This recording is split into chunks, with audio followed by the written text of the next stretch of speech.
Muy buenas tardes, queridos padres, madres y acudientes de nuestros niños de básica primaria. Es un gusto recibirlos en esta tarde de miércoles, que seguramente para muchos ha sido un día coyuntural por el partido que se enfrenta en la ciudad de Manizales.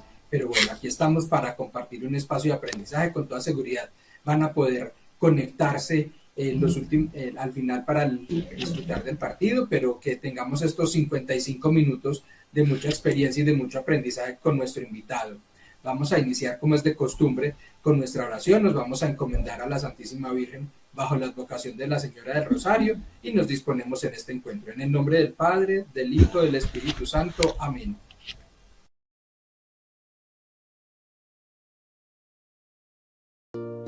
Nuestra Señora del Rosario, en el silencio de este día, vengo a pedirte la paz, la sabiduría y la fortaleza.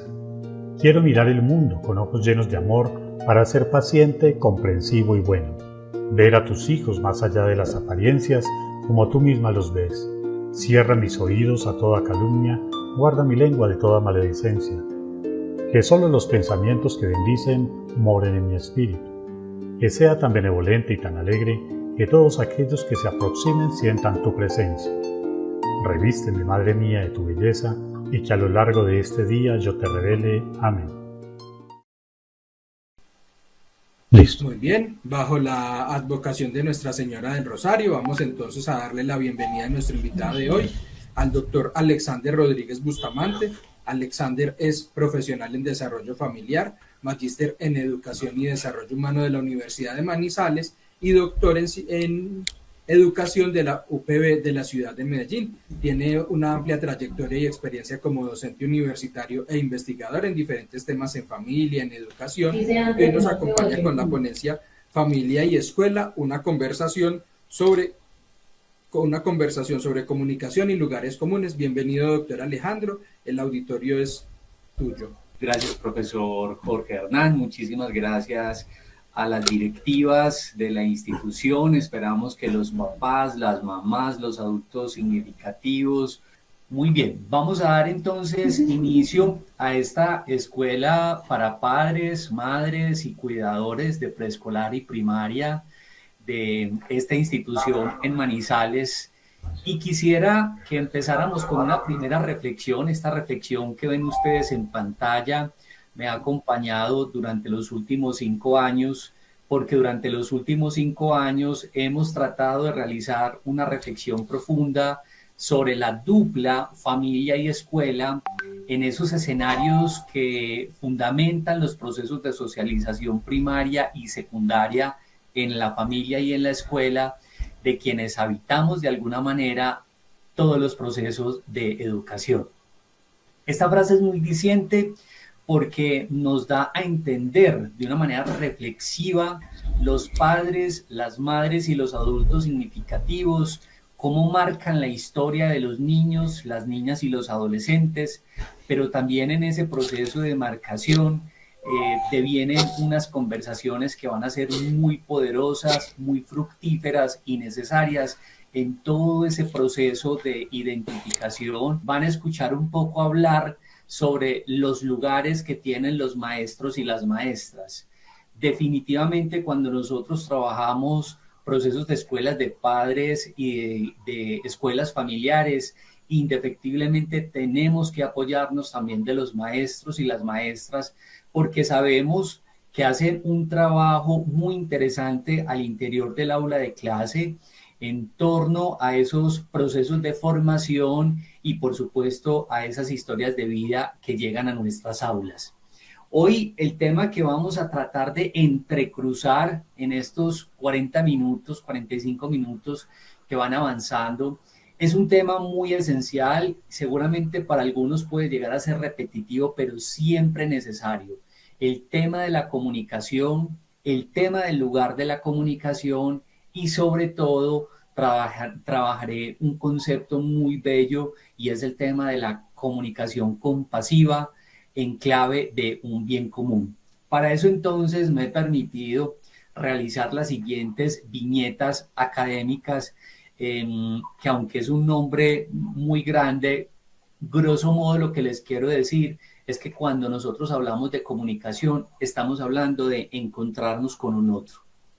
Por eso he querido plantear estas tres preguntas. ¿Qué estamos haciendo en casa y cómo lo estamos haciendo en la escuela? ¿Cómo lo estamos redimensionando en cada uno de estos dos espacios? ¿Cuáles son esos caminos en tránsito? ¿Cuáles son esos caminos que a veces no trazamos, pero que son absolutamente necesarios para que mamás, papás, adultos significativos, maestros y maestras podamos acompañar esos procesos identitarios de nuestros niños y de nuestras niñas, independientemente del rol que estemos ocupando en la institución educativa, independientemente del lugar que estamos ocupando en nuestros grupos familiares? Pero también van a ser muy importante cuáles son esos roles adquiridos por parte de quienes somos cuidadores, de quienes ejercemos ese lugar de cuidar y de acompañar estos procesos formativos. Es por eso entonces que los discursos de quienes habitan la vida familiar y la vida escolar van a ser muy significativos, tienen que ser muy significativos, porque como lo decía en la primera parte de este diálogo, todo lo que hagamos en la primera infancia, todo lo que hagamos de 0 a 6 años como primera infancia y luego en la segunda infancia hasta los 9, 10 años, debe ser una conversación que va pasando de generación en generación y una conversación tranquila, franca, ética y siempre compasiva. Y finalmente vamos a plantear algunos retos individuales. ¿Cuáles son esas correspondencias con una madre que seguramente tiene todo de sí para acompañar y para cuidar, pero que también tiene un rol como trabajadora, como empleada, como cuidadora, ¿por qué no?, de un abuelo o de una abuela? ¿Cuáles son esos roles de papá y mamá? ¿Cuáles son los roles y los lugares que tienen seguramente nuestros cuidadores? Y, por supuesto, en ese segundo espacio de socialización que se convierte el aula de clase, la institución educativa, ¿cómo podemos coayudar? ¿Cómo podemos colaborar? ¿Cómo podemos apoyar en este bello proceso de acompañamiento y de formación integral, pues que finalmente es una de las grandes funciones de ser y estar en la escuela? Ser y estar en la escuela no solo nos compromete a nosotros como educandos en ese proceso de enseñar y dar información. Yo los invitaría a que pensáramos en un concepto todavía más amplio, y es el concepto de que el fin principal y final de la educación es la transformación.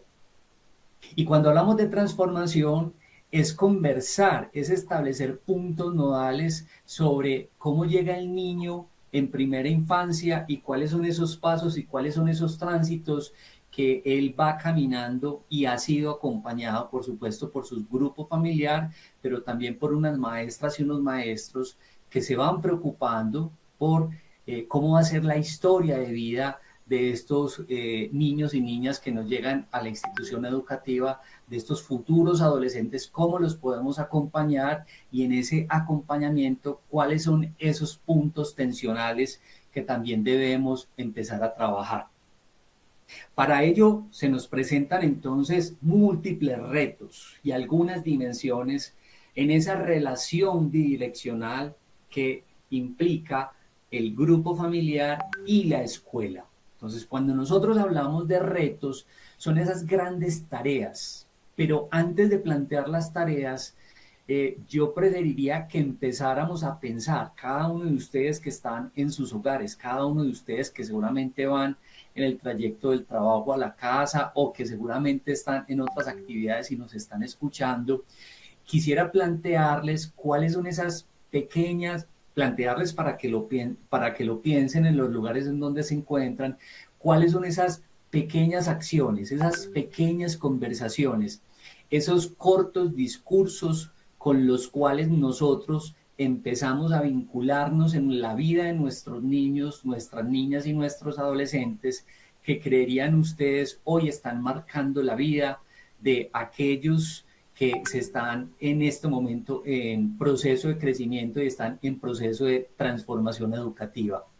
Una primera idea pudiera llegar a cifrarse sobre cómo los padres que acompañan desde todas sus posibilidades, todas, ponen todo de sí, aún en medio de la tempestad, aún en medio de las tormentas, aún en medio de las situaciones más retadoras. Por ejemplo, cuando muere un padre de familia, cuando hay una crisis esperada, cuando hay alguien muy enfermo que de alguna manera hace que el grupo familiar se movilice, cómo acompañamos a los niños, a las niñas y a los adolescentes, cuáles son esos lugares que tienen los adultos un poco para acompañar esas situaciones especialmente difíciles por las cuales, aunque los niños no lo saben manifestar, nosotros como adultos sí lo sabemos leer, sí lo sabemos interpretar, sí sabemos qué puede llegar a pasarle a quienes estamos acompañando en estas etapas tan complejas,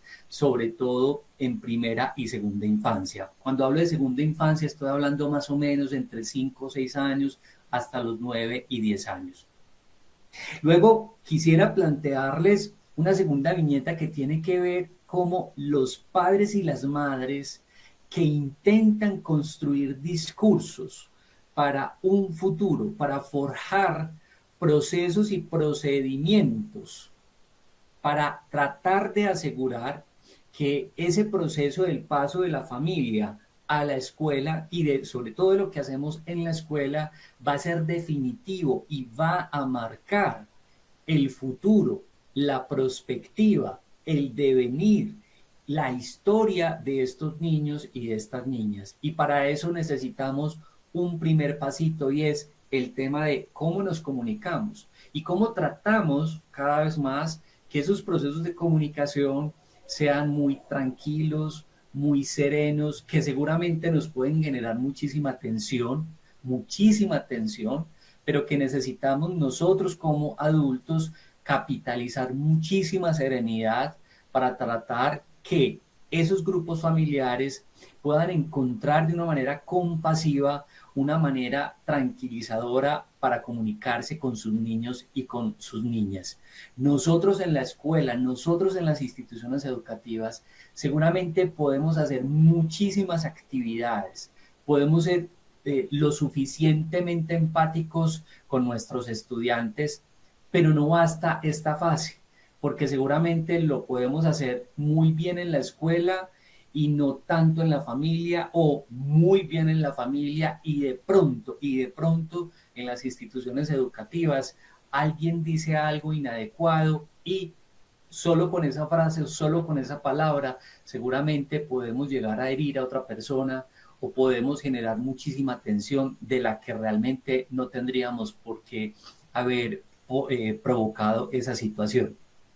Esto me lleva a pensar entonces un poco nuevamente en la frase que inicialmente les planteo sobre cómo la familia y cómo la escuela efectivamente son escenarios fundamentales en la formación integral de los niños, las niñas y los adolescentes. Y un poco para anclar esa segunda idea que acabo de desarrollar, cómo educar y cuidar no son tareas aisladas. Claro, porque cuando lo planteamos de manera aislada, entonces el tema de la transformación se nos convierte realmente en un reto muy futuro a futuro. Y yo continúo defendiendo la tesis de que todo lo que hagamos en la primera infancia va a repercutir de una manera positiva en todo lo que hagamos a futuro. Entonces, claro, si decimos que educar y cuidar no son tareas aisladas y son compromisos compartidos que nos recuerdan que el futuro de una sociedad se teje con vínculos significativos entre la familia y la escuela, ahí entonces estamos aterrizando en un tema muy grande, muy interesante y siempre necesario, y es el tema de cuáles son nuestros niveles de comunicación con nuestros niños, con nuestras niñas, con nuestros adolescentes, nosotros como pareja, como grupo familiar, pero también en sinergia, ese grupo familiar, cómo se está comunicando con nuestra escuela y si tenemos algo que la escuela debe conocer sobre algo que ocurrió en el grupo familiar, es muy importante que esos niveles educomunicativos sean, nuevamente lo repito, de una manera muy tranquila y muy serena. Ahora, aquí aparece el maestro y la maestra con un lugar protagónico muy importante. Y lo menciono en esta noche, y es que los maestros y las maestras hoy en sí mismo tienen un gran reto, y es comprender esa humanidad que nos llega a las aulas de clase. ¿Cuántas humanidades? 30 estudiantes, 45 estudiantes, 18 estudiantes. Entonces, ese gran reto se convierte en un gran protagonista, porque no es simplemente la maestra o el maestro transmisor de conocimiento, no, se convierten también en una persona en donde los niños y las niñas identifican con absoluta verdad sobre todo lo que le dice ese maestro. Para ellos va a ser absolutamente importante. Pero además de ser importante, esa sinergia y esa conversación entre los maestros y los papás, las mamás y esos adultos significativos van a marcar también una huella digital en ese proceso de comprensión, aprendizaje y transformación más allá del aula de clase. Los que llegan al aula están sedientos por ser acogidos, por ser incluidos y de alguna manera por ser escuchados, porque nos hemos encontrado, hemos evidenciado en muchísimas instituciones educativas que al niño y a la niña no se le da una voz dentro del grupo familiar, o si se le da una voz, es una voz desde la norma, es una voz desde lo punitivo, desde lo reglamentario.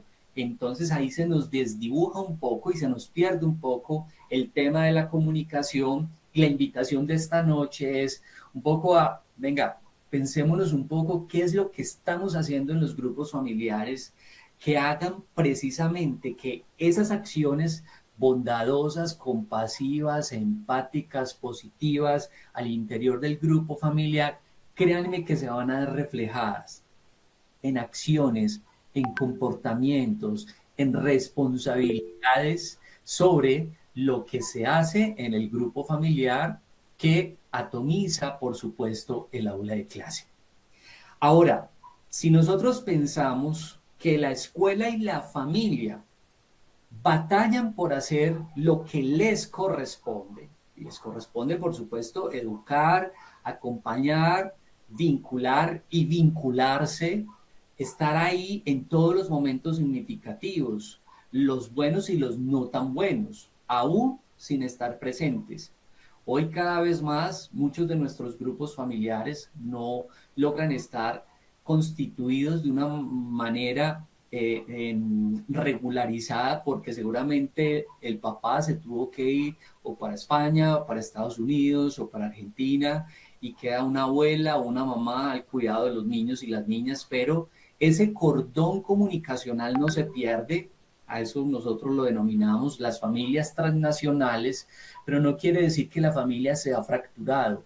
Hay una mutación, hay un cambio permanente cada vez más, pero son realmente padres y madres que van a estar muy conectados, van a estar muy ligados comunicacionalmente, no solo en el ámbito familiar, sino también que hay una responsabilidad y hay unas preguntas sobre lo que ocurre con el adolescente, con el niño que dejé de 5 o 6 años y yo tuve que salir del país, pero que regreso nuevamente y me involucro a través de una llamada, una videollamada, un correo electrónico, y estoy muy pendiente de ese proceso integral. ¿Por qué lo llamamos escuela de padres o escuelas familiares?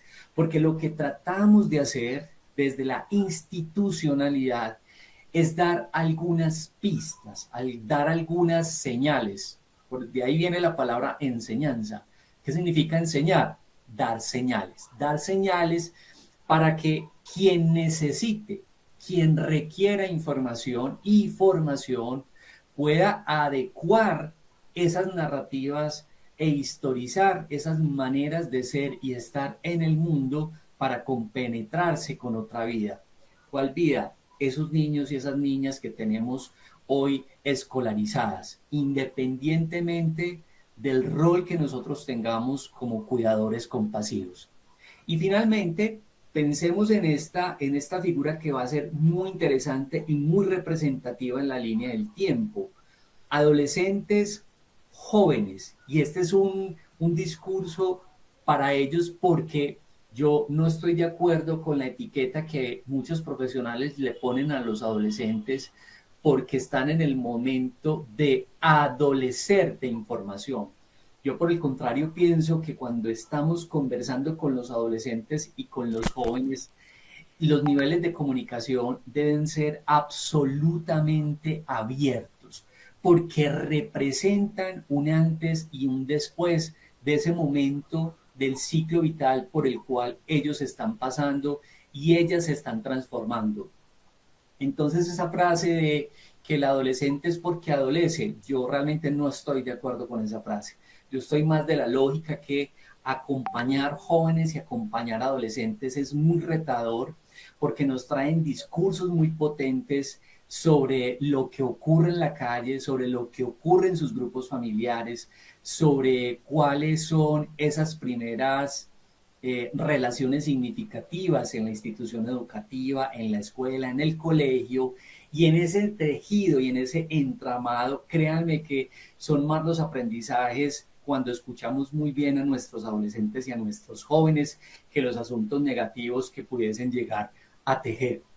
Ahora, es una generación que hoy tiene la etiqueta de posibilidad y de cambio social, porque nos presentan, están en un momento histórico muy interesante de muchísimos cambios culturales, sociales, humanos, vitales, personales, vinculares, y hacen precisamente que en ese tríptico y en ese mundo tan retador que implica la adolescencia y posteriormente la juventud, hacen que nosotros tomemos también otras decisiones en términos de acompañar esos procesos y esos procesos de cambio permanente que tiene este momento vital tan importante para nosotros. Ahora, plantear unos retos con sus transformaciones.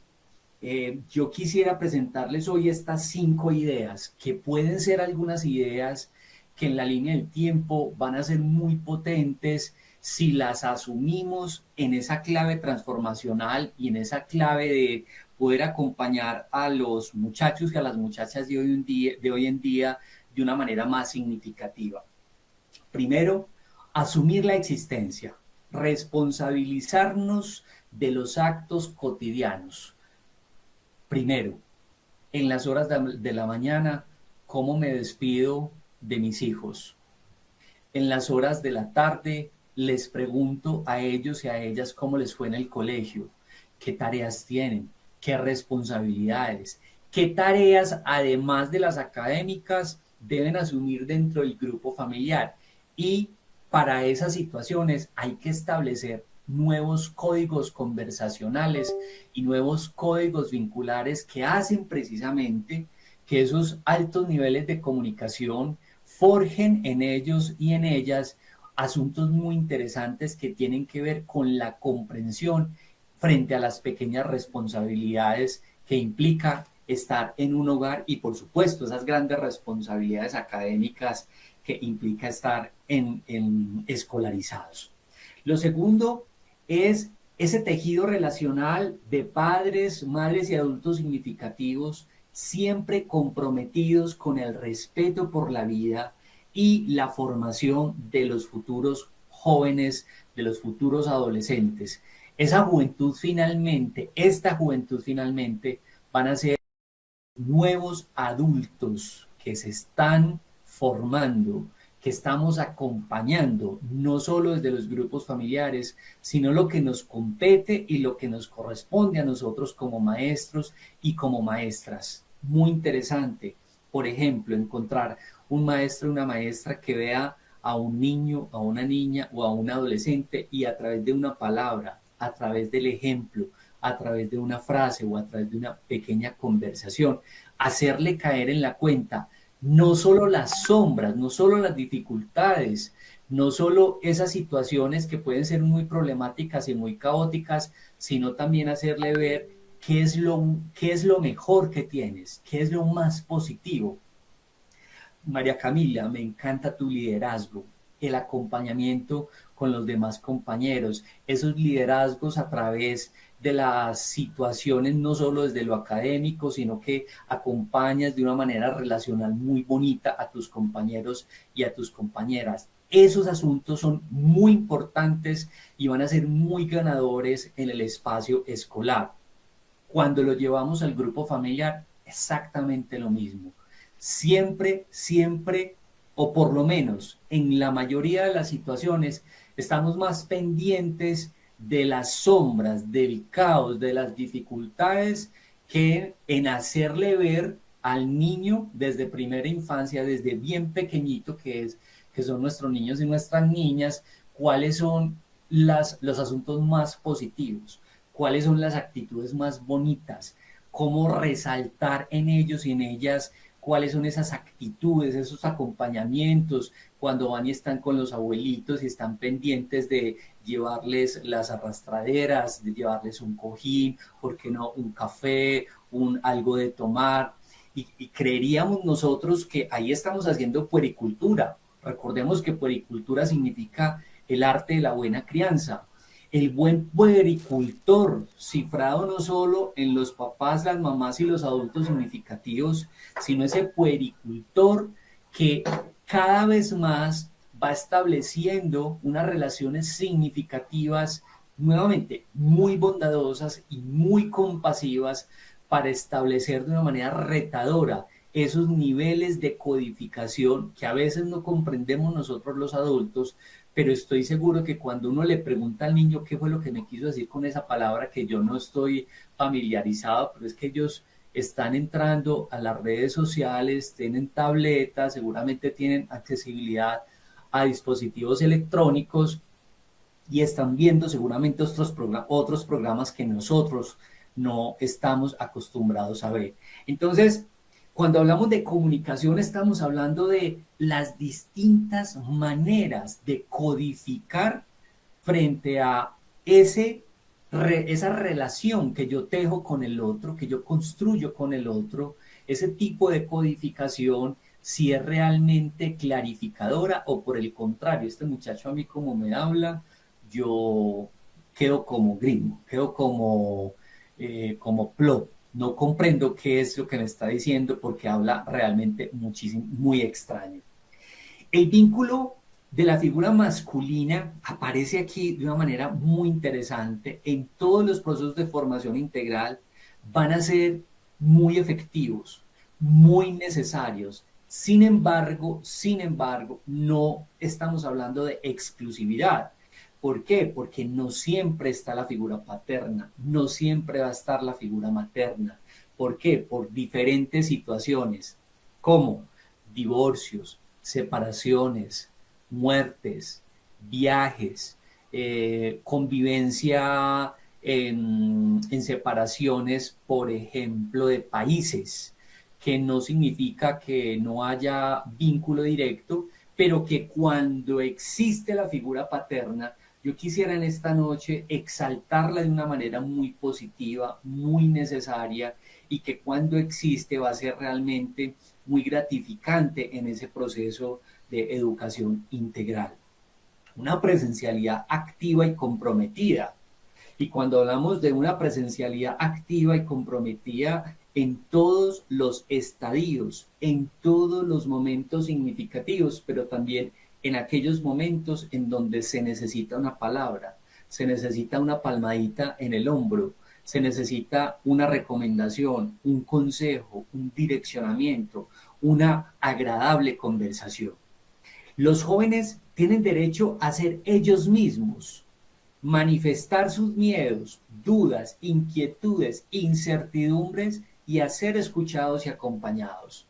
Pero para ello necesitamos también papás, mamás, maestros y maestras que tengamos la capacidad de absorber toda esa información, todas esas dudas, todas esas preguntas, todas esas conversaciones que seguramente para algunos pueden llegar a ser incómodas, pero que son necesarias porque cuando no ocurren esos niveles de comunicación, entonces el joven, el adolescente y, ¿por qué no?, en primera infancia, ¿a quién le va a preguntar? A los pares. Se van para la calle a preguntar.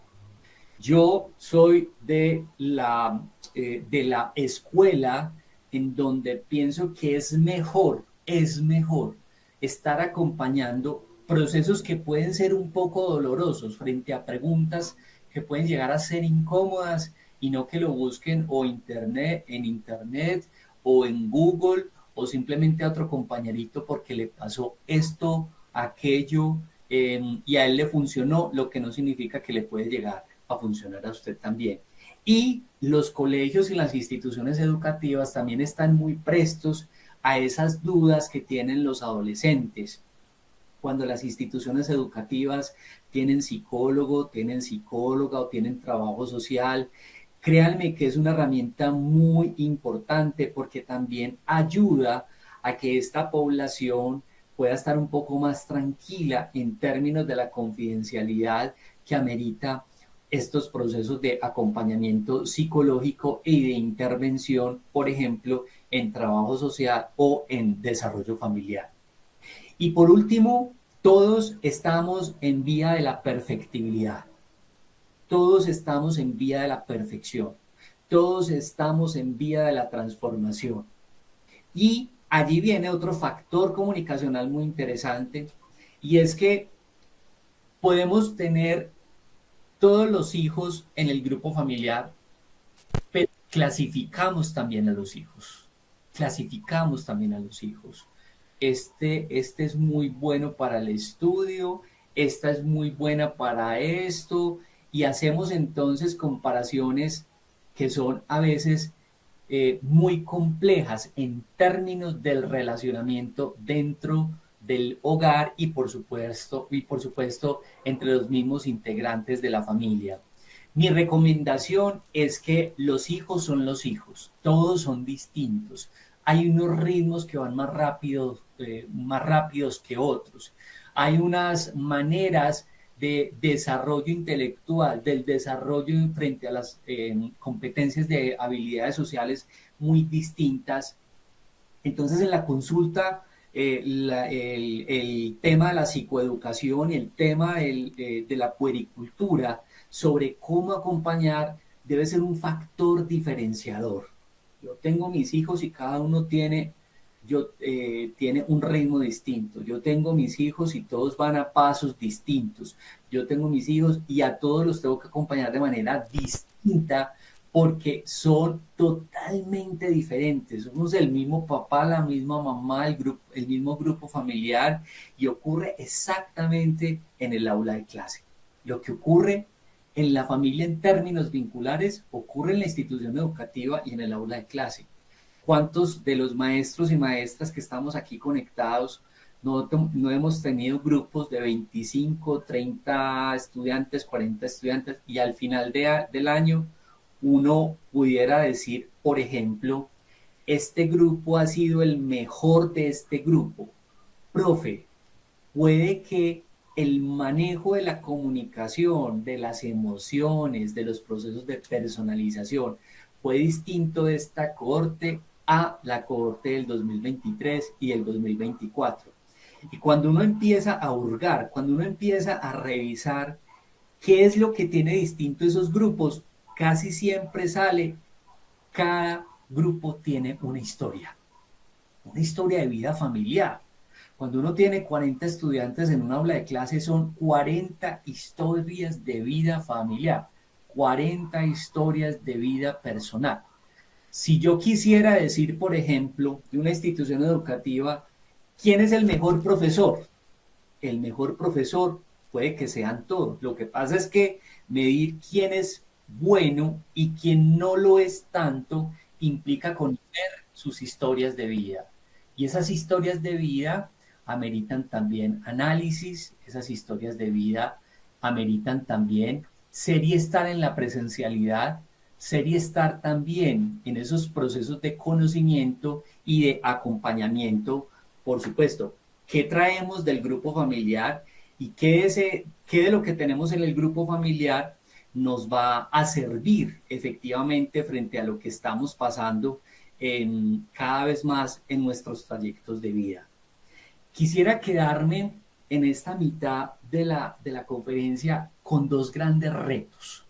Aquí estoy planteando tres grandes retos. Yo quisiera que revisáramos, que si alcanzan a tomar una foto, nos quedáramos con que cuando trabajamos muy bien de la mano, familia y escuela, estamos de la mano con un factor comunicacional muy importante que nosotros, un grupo de profesores, quisimos denominar que cuando la familia se comunica muy bien con la escuela, estamos haciendo un pequeño proceso de construcción cultural hacia la paz.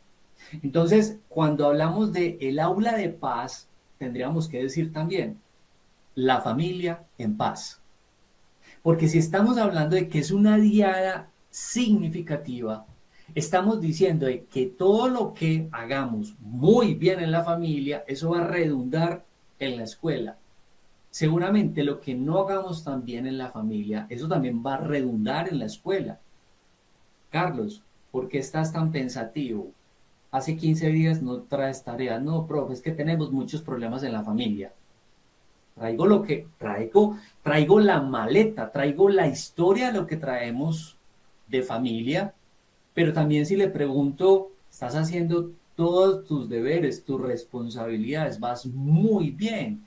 ¿Cómo va papá y mamá? Súper bien, la estamos pasando muy bien, acabamos de tener un nuevo hermanito, estamos felices, dichosos, mi mamá está muy pendiente de nosotros, ella también trabaja, me ayuda a hacer las tareas, dinámica interna de la familia, cómo se mueve esa familia y cuál es ese factor diferenciador de esos grupos familiares que hacen precisamente que lo que ocurra muy bien en la familia o también lo que no ocurre también en la familia atomiza automáticamente el espacio escolar.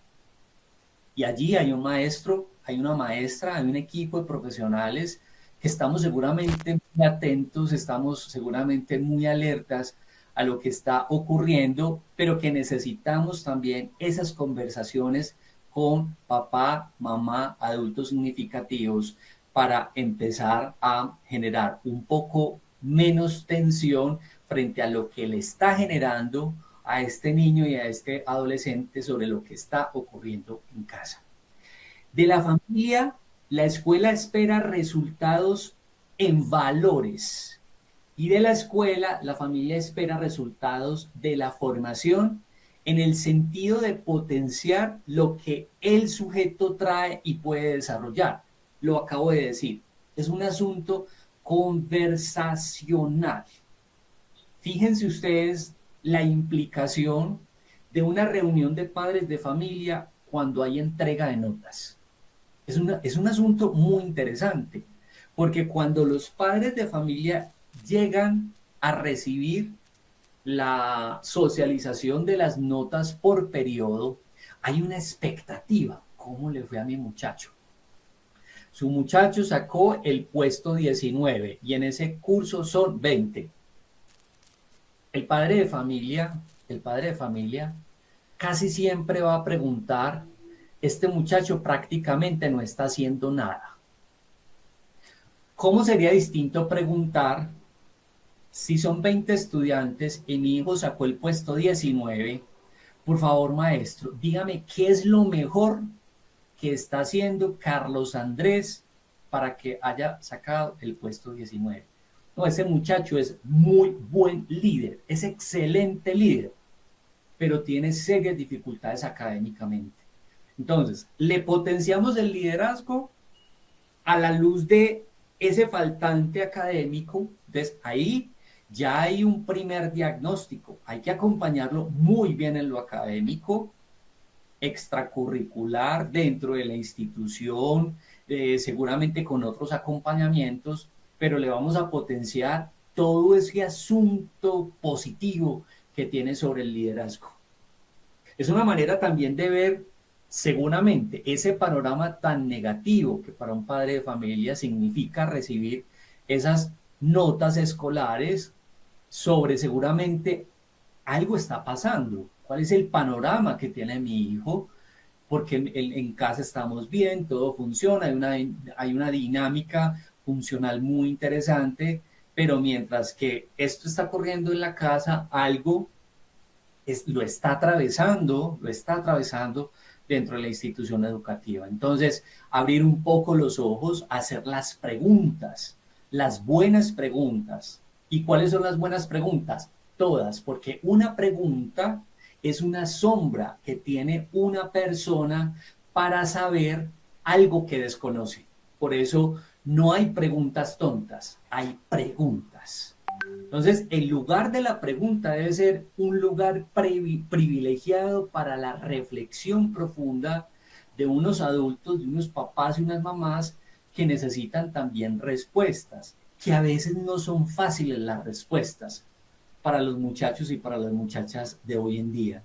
Pero con esos altos niveles de empatía, de acompañamiento pormenorizado, yo creería que poco a poco, y por supuesto con el concurso del colegio, para ser acompañado con otro tipo de profesional, pudiéramos acompañarlo de manera diferencial.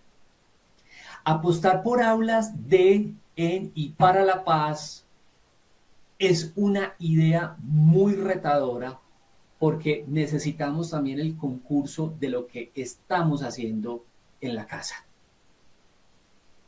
¿Cómo preguntamos? ¿Cómo respondemos?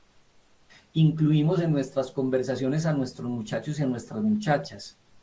Frente a las decisiones vitales en nuestro grupo familiar, los ponemos al tanto, les decimos qué necesitamos, qué queremos, hacia dónde vamos. Eso, por ejemplo, va a ser un factor muy importante de ahora en adelante como invitación de esta noche.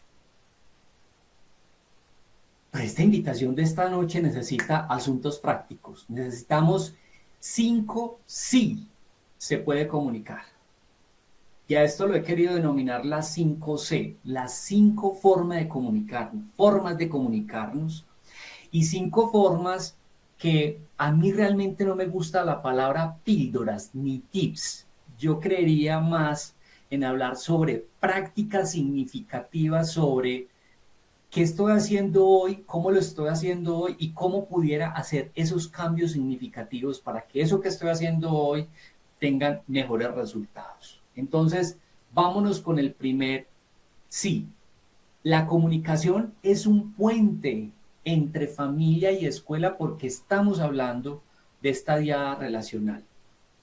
Entonces, la meta, cuando familia y escuela se comunican es construir confianza mutua para acompañar mejor los procesos educativos y emocionales. Una mamá, un papá, un adulto que comunica a la escuela sobre lo que está ocurriendo en el grupo familiar, es adelantarse a situaciones especialmente problemáticas que se pueden previsualizar en la línea del tiempo. Entonces, un maestro que sabe que este adolescente está pasando por un duelo porque alguien falleció en el grupo familiar. Entonces, el maestro ya no va a estar a ciegas. Es un maestro que con conocimiento de causa tiene un acompañamiento seguramente distinto, unas horas especiales, seguramente hay flexibilizaciones frente a algún tema de compromisos académicos. Si entendemos que la comunicación es el canal que me conecta y me conecta los afectos, los valores y los aprendizajes y me conecto también con el cuerpo, entonces ese puente va a ser un puente inquebrantable, porque entonces no solamente tenemos unas familias que están muy pendientes de sus hijos, sino que en términos de la mutualidad, son familias que están matriculadas en la institución educativa. ¿Qué significa que una familia esté matriculada en la institución educativa? Que hay un sentido de pertenencia. Y ese sentido de pertenencia está atravesado por una base fundamental que tiene que ver con los vínculos fuertes. Las familias que se vinculan fuertemente con la institucionalidad son familias que guardan muchísima esperanza en ese segundo espacio de socialización para visualizar y previsualizar el futuro de ese niño o de ese adolescente. Segundo, sí, la comunicación en la familia como base de la formación. Y empezamos con una regla de oro. Más que hablar mucho, importa cómo escuchamos y respondemos. Cómo escuchamos y respondemos. Si el adolescente llega luego de la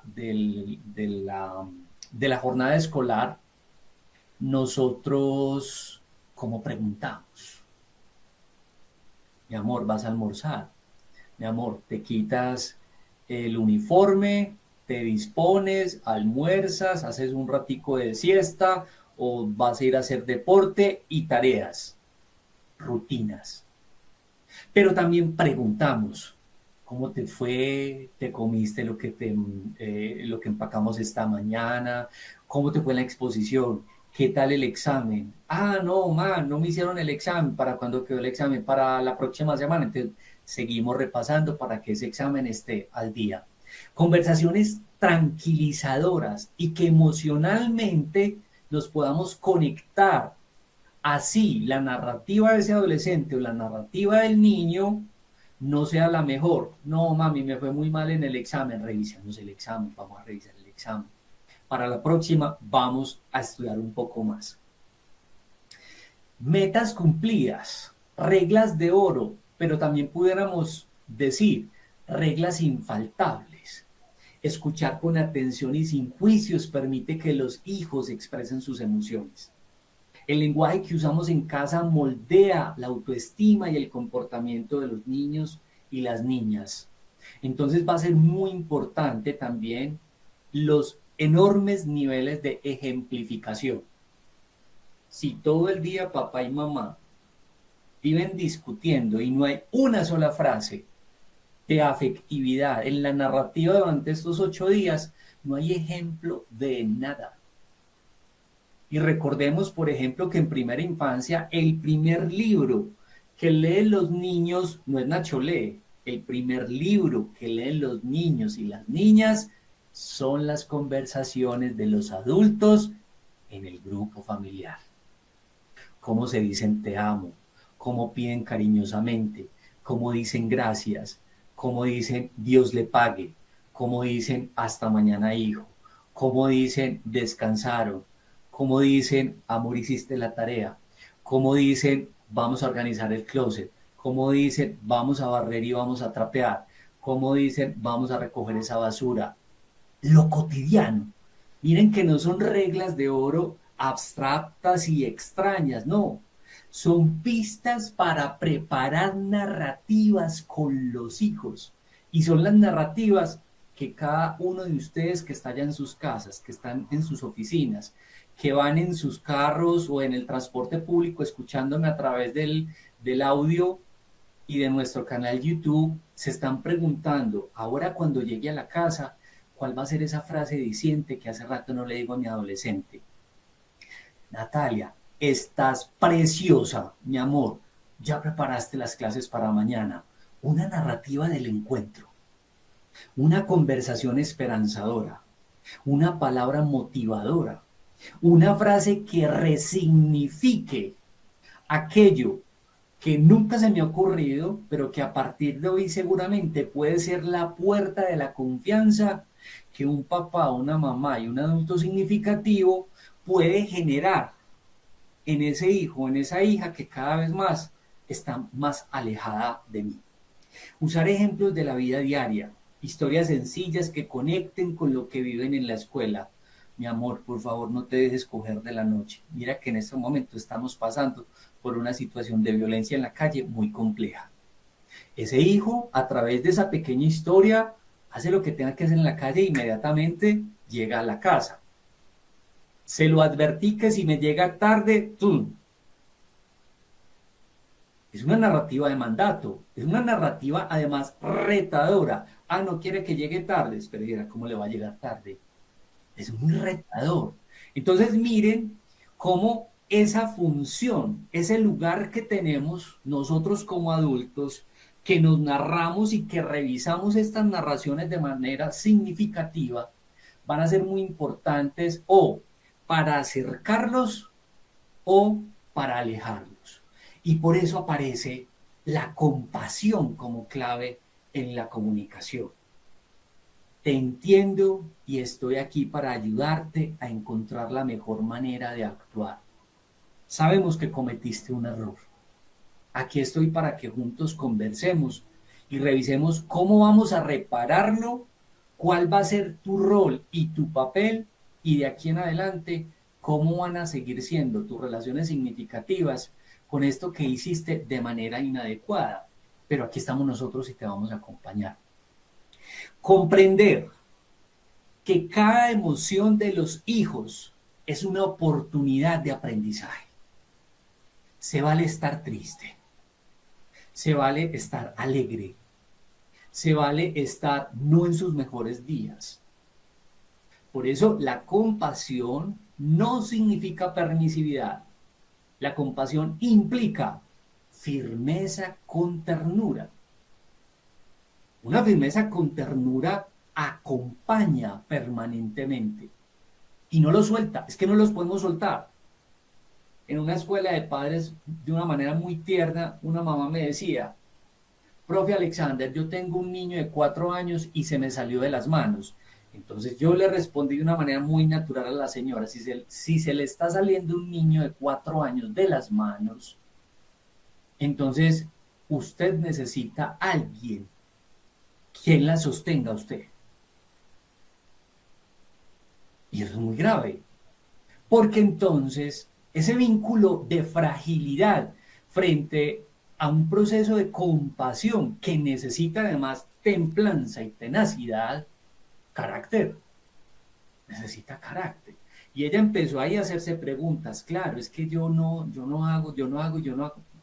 Muy bien, usted misma se está dando unas respuestas muy interesantes, pero esas respuestas me deben llevar a pensar que si la compasión como clave en la comunicación fundamenta un hoy, me debo preparar permanentemente. Los papás y las mamás se preparan permanentemente. ¿Se preparan cómo? Lo que estamos haciendo hoy. Hoy estamos haciendo psicoeducación, escuchar algunas pistas que nos pueden servir sobre lo que estamos haciendo, pero también sobre aquello que nos está faltando para fortalecer lo que estamos haciendo.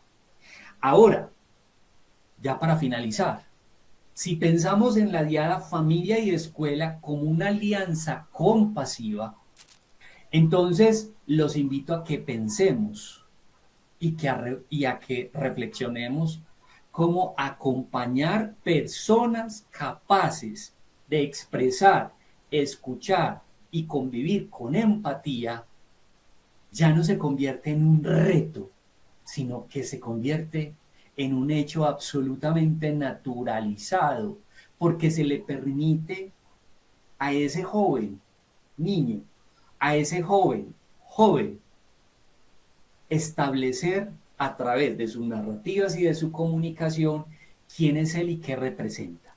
Y cuando yo escucho a ese adolescente y a ese niño, automáticamente, maestro y maestra, usted que me está escuchando, yo pienso: es que ese es Alejandro, y uno ahí ve reflejado que detrás hay un papá y una mamá, que es doña Sofía y don Héctor. Ahí, ese es Alejandro. Entonces, yo cuento con Alejandro porque hay una familia compasiva que lo ha acompañado desde que entró a kinder hasta ahora que está en cuarto de primaria. Entonces, es una familia que está ahí, permanente. Por eso decimos que la comunicación fortalece la corresponsabilidad educativa. Y por favor, quédense con esta palabra: corresponsabilidad es la cooperación de lo que hace la familia y la escuela. No es una responsabilidad exclusiva de la escuela. La escuela es la familia que contiene esa institución. Podemos tener proyecto educativo, podemos tener manual de convivencia, podemos tener todas las escuelas de padres, pero si no hay unos padres compasivos comprometidos, entonces simplemente tenemos tarjetas de identidades matriculadas y unos señores y unas señoras que vienen a recibir notas, calificaciones y que no permiten que a un niño, a una niña, a un adolescente se le mande una nota aclaratoria o un llamado de atención porque aparece un papá y una mamá que, estando ausente de la institucionalidad, viene a reclamar. Se vale reclamar, por supuesto, porque es que reclamar es conversar. Ahora, ¿cuál es la sintonía y la codificación del reclamo? Entonces, nuevamente, por eso lo denominamos una alianza compasiva, que comprendemos lo que ocurre en la familia, pero también que comprendemos que tengo a una maestra con 45 estudiantes y que calibrar los caracteres de esos 45 estudiantes ameritan una competencia de esa maestra que hace hasta lo imposible, o mejor, hace todo lo posible para que funcione esa aula de clase de manera compasiva a través de ¿qué? De la conversación y por supuesto de la narrativa. Padres y docentes deben compartir mensajes consistentes sobre respeto, disciplina y cuidado. Muy interesante cuando logramos esa conexión. Y es interesante cuando logramos esa conexión porque entonces pensaríamos, como lo dice esta frase final, resignificar la convivencia pacífica en la vida cotidiana, tanto en la familia como en la escuela, a través de padres, madres, cuidadores y maestros orientados al reconocimiento y fortalecimiento de capacidades humanas. ¿Qué significa eso? Que la familia y la escuela está impregnada de la humanidad. ¿Cuál humanidad? Toda y además distinta. Distinta. ¿Por qué distinta? Porque funcionamos muy distintos los grupos familiares. Funcionamos muy distintos los grupos dentro de las instituciones educativas. Así nuestro proyecto educativo institucional diga esto. La invitación entonces, ya para finalizar estos últimos 20 segundos, es hacia una pedagogía del encuentro, hacia una pedagogía familiar, hacia una pedagogía escolar compasiva, consciente, en donde nuestros niveles de comunicación sean muy retadores, pero siempre nos lleven al encuentro y que nos lleven al encuentro también frente a la toma de decisiones para que la familia y la escuela pueda tomar permanentemente decisiones en esas conversaciones. Cuando uno conversa con el otro, siempre toma decisiones. Muy bien, muchísimas gracias y bueno, abrimos los micrófonos ya de acuerdo a la dinámica que tengamos. Muy bien, profesor, muchas gracias por la participación. Tenemos una pregunta de un sistema familiar que nos dice lo siguiente. Gracias a la flexibilidad de nuestros horarios de trabajo, podemos darle a nuestro hijo de quinto de primaria un acompañamiento total, tanto en la parte académica como en la parte social y deportiva. Pero sus amigos lo tildan de ser un niño sobreprotegido. ¿Cómo podemos establecer ese límite entre acompañamiento y sobreprotección? ¿Tendrán razón los amigos de nuestro hijo?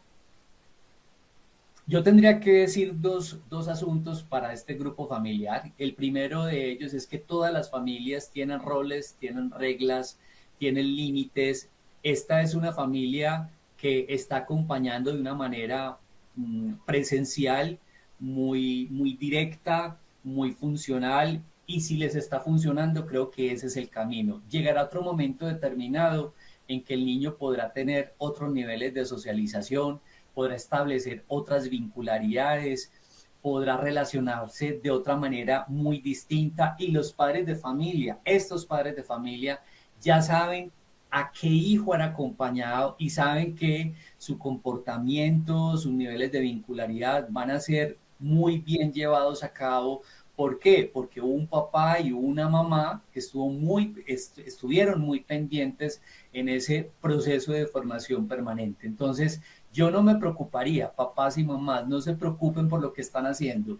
Creo que en estos primeros momentos vitales de la vida hay que acompañar, hay que saberlos acompañar, porque estamos en un momento histórico de nuestra sociedad en donde no los podemos dejar simplemente frente a la soltura de lo que ocurre en la calle y frente a todo lo que nos está ocurriendo en estos momentos históricos de nuestra sociedad. Muy bien, tenemos otras preguntas. ¿Cómo se diferencia esta alianza de la participación tradicional en reuniones o actividades escolares? Yo creo que cada vez más hemos perdido como el cordón umbilical de estos momentos tradicionales. Yo soy más de la lógica que hay que volver a los principios, hay que volver a asuntos tradicionales que nos pueden llegar a ser muy favorecedores frente a lo que hacemos en los grupos familiares. Creo que la escuela tradicional hizo muchísimo bien. Hoy la escuela moderna también ha tenido unos cambios significativos muy bonitos. Era muy extraño ver que a nosotros nos tuviéramos, por ejemplo, escuelas de padres. Eso no existía en su momento. Hoy cada vez más las escuelas y las instituciones educativas están haciendo preguntas sobre cómo ayudar formativamente a los papás, a las mamás y a los cuidadores, y creo que esa es una tarea que estamos tratando de hacer lo mejor posible, maestros, profesionales, profesores, y creo que allí hay que seguir poniendo el énfasis. Volver a lo tradicional no significa desdibujar lo que está pasando hoy. Yo diría que pueden coexistir, podemos coexistir. Lo que ocurre hoy, lo que hacíamos en algún tiempo, en algún momento histórico, pero creo que hay una coexistencia, que no son excluyentes. De acuerdo. ¿Qué otro sistema familiar nos pregunta? ¿Qué pasa si no podemos colaborar por falta de tiempo o de recursos? No tenemos tiempo y creo que ese es un factor diferenciador muy contemporáneo. Cada vez más papá y mamá están trabajando. Creo que ahí hay un asunto que no podemos desligarnos, pero creo que también hay otras maneras de comunicarnos. Por ejemplo, cuando presentamos dudas a través de correos electrónicos, de los WhatsApp grupales, es otra manera de lograr comunicarnos. Cuando yo mencionaba ahora lo de las entregas de notas, es simplemente una característica que cada vez más va apareciendo en los grupos familiares, que es como el único ratico al que pueden asistir los papás y las mamás. Yo veo colegios, por ejemplo, que hay entregas de notas desde las 5:30 de la mañana, se los juro. Hay entregas de notas desde las 5:30 de la mañana, pero también hay entregas de notas después de las 6:30 de la tarde. ¿Por qué? Porque los colegios comprendieron que la inmensa mayoría de adultos que acompañan están en horarios laborales y a veces las empresas tienen dificultades frente a que no dan permisos y ahí no podemos obligar a un papá y una mamá. Yo creo que ahí sí ya me tengo que poner del lado de los papás y las mamás porque pende de un hilo también su parte salarial y por supuesto el trabajo, pero creo que hay flexibilizaciones. Conozco dos estrategias de dos instituciones educativas aquí en Medellín, en donde, por ejemplo, los encuentros de padre y las entregas de notas son los domingos después de las 11, perdón, los sábados después de las 11 de la mañana. Entonces, ahí son las estrategias que tenga cada una de las instituciones educativas. De acuerdo. Una pregunta adicional.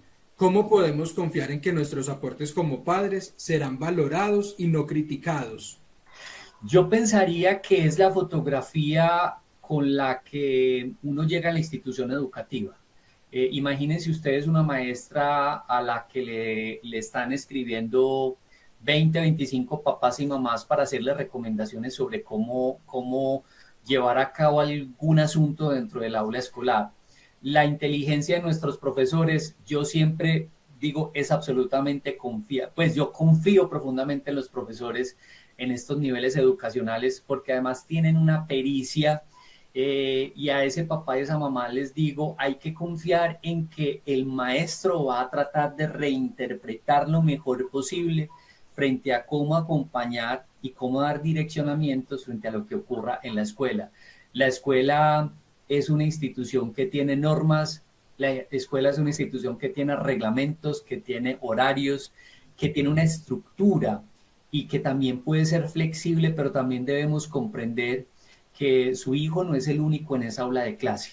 Su hijo no es la única historia que está en el aula de clase. Entonces, llegar a esa horizontalización de decisiones es confiar en que el maestro y la maestra pues que tienen los niños y las niñas son los mejores. Entonces, si esta institución educativa tiene 20 maestros, créanme que yo voy a confiar en que estos 20 maestros están haciendo todo lo mejor posible para que la estadía de esos niños y esas niñas en las aulas de clase sea la mejor estadía, de manera compasiva, de manera creativa, y seguramente a uno se le pueden pasar cosas, pero en lo grueso, en lo complementario, creo que se hace lo mejor que podemos hacer. Muy bien, tenemos dos preguntas adicionales, aclarando que ya en 2 segunditos vamos a compartir el código QR para escanear la asistencia de este encuentro y valorar pues los elementos que vimos allí. Las dos preguntas están en la misma línea. ¿Qué pasa si no estamos de acuerdo con algunas decisiones de la escuela y cómo se manejan los desacuerdos en esta corresponsabilidad? Yo creería que cuando uno matricula al niño en la institución educativa, uno sabe a qué institución llega. Entonces, cuando no estoy de acuerdo con la escuela, esa ya no es una pregunta para la escuela, es una pregunta para los papás. Papás, ¿usted sabía a qué colegio se matriculó? ¿Sabe cómo funcionamos? ¿Sabe cómo estamos trabajando? Pero comprendo que el padre de familia le puede generar muchísima tensión a algunas decisiones de la institucionalidad. Yo invito a esos padres de familia que cuando uno está inserto en la escuela y en la institución educativa tiene normatividades. Frente a eso es como un asunto que hay que ser realmente muy respetuosos. Jorge, repíteme la segunda que no la retuve.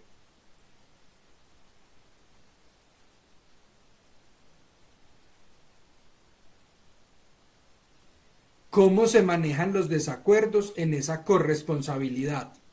Yo creo que ahí tenemos que echar mano, como diríamos nosotros los paisas, de una muy buena comunicación con el maestro, llegar a acuerdos, de tratar de llegar a puntos símiles para poder llegar a tomar la mejor de las decisiones.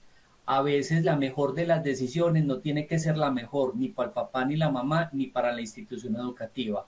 Entonces yo echo mano de una segunda palabra que es alguien tiene que ceder para poder lograr llegar a una armonización frente a la toma de decisiones.